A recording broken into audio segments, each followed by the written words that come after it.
So over the centuries, marbling has been used to decorate generally columns or walls in buildings, but it can also be used in fine art as a faux finish, which is what it is. So here we're just laying down the background that we're going to work over once it's dry. You want it to be basically an eggshell finish, so using the Matisse background colours give you the perfect finish here. I think there's anything else to say.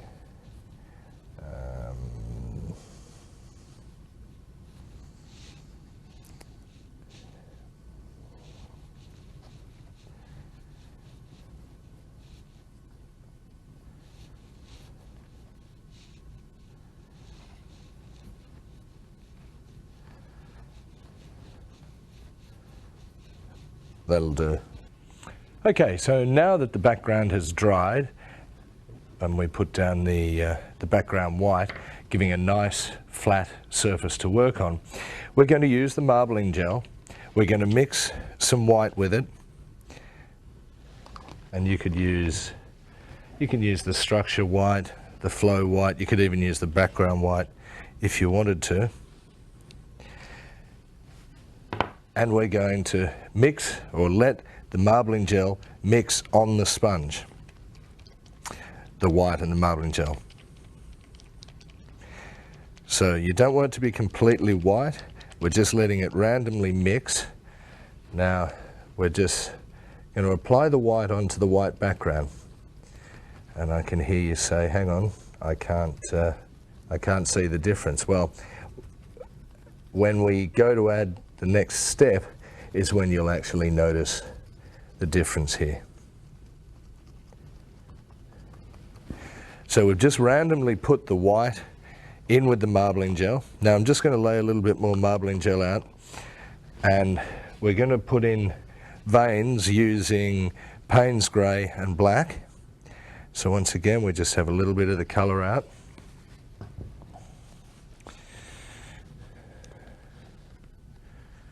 Hopefully if there's any left in the tube, we've got a bit of black there.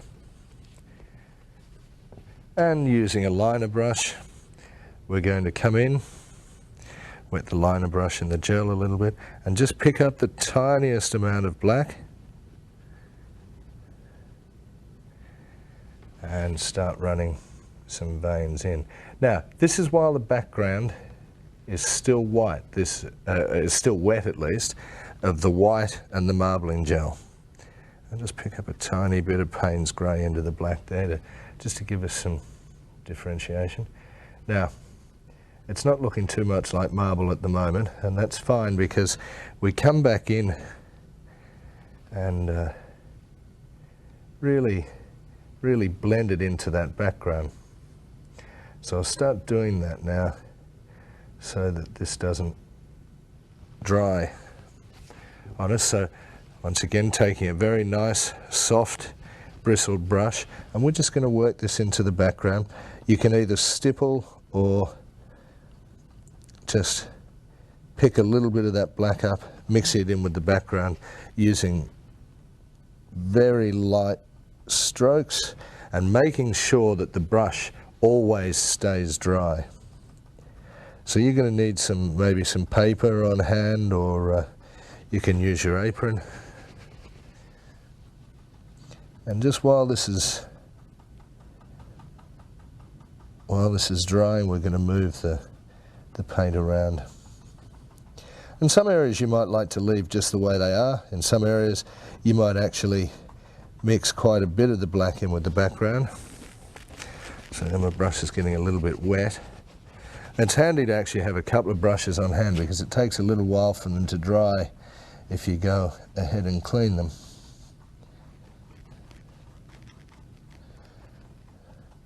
So under the lights here, it's starting to dry off a little quickly, and that's fine because we can actually just come back in. If there's an area you don't like, or I think it's gone a bit heavy, we can actually come back in over the top with the sponge and just start to wet it and blend it back in again. But remember, you've got to keep your brush dry.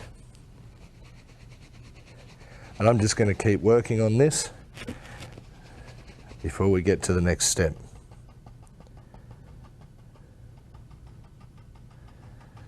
Once again, I don't.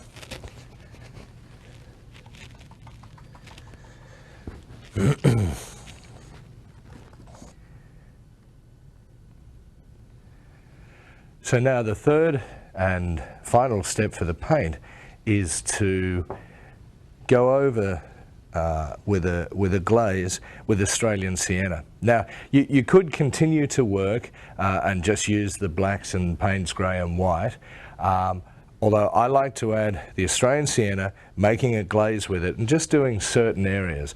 And we're just going to do a similar thing as we did with the white, which is to just do a couple of areas over the top. And that's why I've left these areas untouched here, because once we come over with the Australian sienna, we want something to be, we want it to be a little bit more intense underneath. So once again, I'm going to take the surface, the faux finish gel and the Australian sienna, just a smidge, and hopefully find a clean part of my sponge.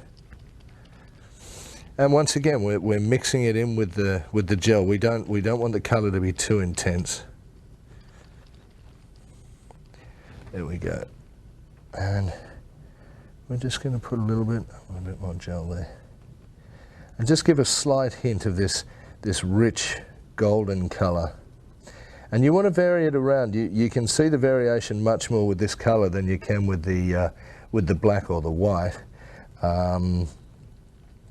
You can see there's that real deep, rich sienna colour going all the way to a gold. So I'm just going to do down here for the moment, and once again we soften it like we did before, and you're just going to, as it dries, just blend it in here and there. The one thing also, when you're softening, you want the overall pattern to be heading in the same direction. So our veins are heading up and down in this direction. You want your softening or your blending strokes. You don't really want to see any brush strokes, but you want these to be just in the same direction. I'm going to blend that in there so it's a little bit softer, not quite as obvious that we've used the sponge. You might just stipple it as well to take out some of those highlights.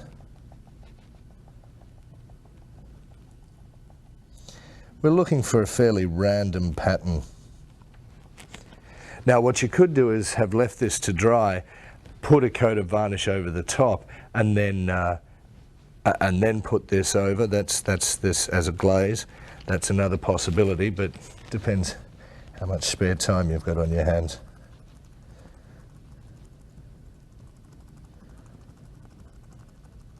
And you just play with this a little bit. It's interesting. You have a look at the way marble forms, and if you can see some samples of marble photos or the real thing, that's probably the best. You're trying to copy something that's from nature, so you're going to get it right. Somewhere in the world there's going to be something that looks like your piece of marble somewhere, so you can't get it wrong.